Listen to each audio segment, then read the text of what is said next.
उसके 4000 रुपए जाते हैं। दिखा दो क्या ना चिल्ला के तुम दोनों को। अरे रसीद दिखाने की क्या जरूरत है मम्मी जी, आपने बोल दिया हमने मान लिया। लिखो भी बोल। ठीक है जी, दान के भी लिख लिए मम्मी आपके। और बताओ, ये आपने 3-4 खर्चे बता तो दिए हैं, लेकिन अभी तक ये 20,000 हुए नहीं हैं, तो आगे बताओ।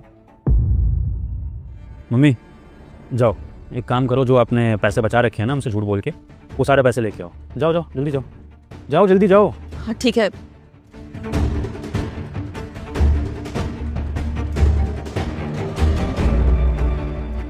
पैसे चाहिए ना तुम दोनों को?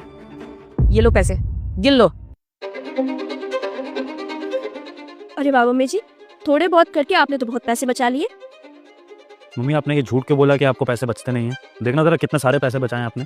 अच्छे खासी अमाउंट होगी है जो आपने 3-4 महीनों में बचा ली। फिर क्या ज़रूरत थी झूठ बोलने की कि पैसे नहीं बचते हैं? हाँ तो तुझे क्या मतलब है? तुझे तेरे पैसे मिल गए ना, पैसे गिन ले, पूरे हैं ना। मुझे नहीं चाहिए तेरे पैसे, और मुझे ऐसे बेटे से तो बिल्कुल पैसे नहीं चाहिए जो अपनी माँ से हिसाब मांगता हो 1-1 रुपए का। सही कहते हैं लोग, आजकल के बेटे ना बस बहू को आने भर की देर है, बदलते टाइम नहीं लगता है। मम्मी, जिस बहू के लिए आप इतना उल्टा सीधा बोल रहे हो, उसी बहू ने मुझे कहा था हिसाब करने के लिए, लेकिन इसलिए नहीं कि हमें आपको पैसे देने में दिक्कत है या फिर हम आप पे शक कर रहे हैं। वो इसलिए कि हम ये जान सके कि जो पैसे हम आपको महीने के खर्च के लिए देते हैं वो आपको पूरे तो पड़ते हैं ना, कम तो नहीं पड़ते। और हम इसलिए आज हिसाब करने आए थे कि अगर आपको पैसे कम पड़ रहे होंगे तो हम आपको पैसे ज़्यादा देने शुरू कर देंगे। अब बताओ, आपकी बहू गलत है? अरे इसी ने मुझे आइडिया दिया, वरना तो मुझे होश नहीं था आपके बारे में।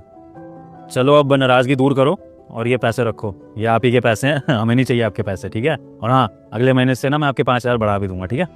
अच्छा मम्मी, अब अगर आपकी नाराज़गी खत्म हो गई हो तो ये तो बता दो कि आपने हमसे झूठ के बोला कि पैसे बचते नहीं हैं? भाई मैंने तो सुना था ये हरकतें बीवियों की होती हैं, माँ भी ऐसी हरकतें करती है। ये पैसे मैंने तुम दोनों के लिए बचा रखे हैं। पता है, जब तुम्हारे पापा नौकरी करते थे ना, तो घर में पैसे लेके आते थे और खर्चे के लिए मुझे पैसे देते थे, तो मैं बस ऐसे ही चुरा चुरा के पैसे बचाती थी।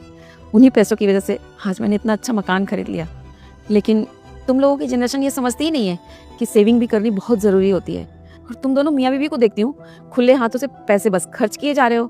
अरे थोड़ा तो सोचो, तुम दोनों को कभी ज़रूरत पड़ेगी, तुम्हारे बच्चे होंगे, उनके एजुकेशन का, उनकी लाइफ का, अपनी लाइफ का, अपने बुढ़ापे का।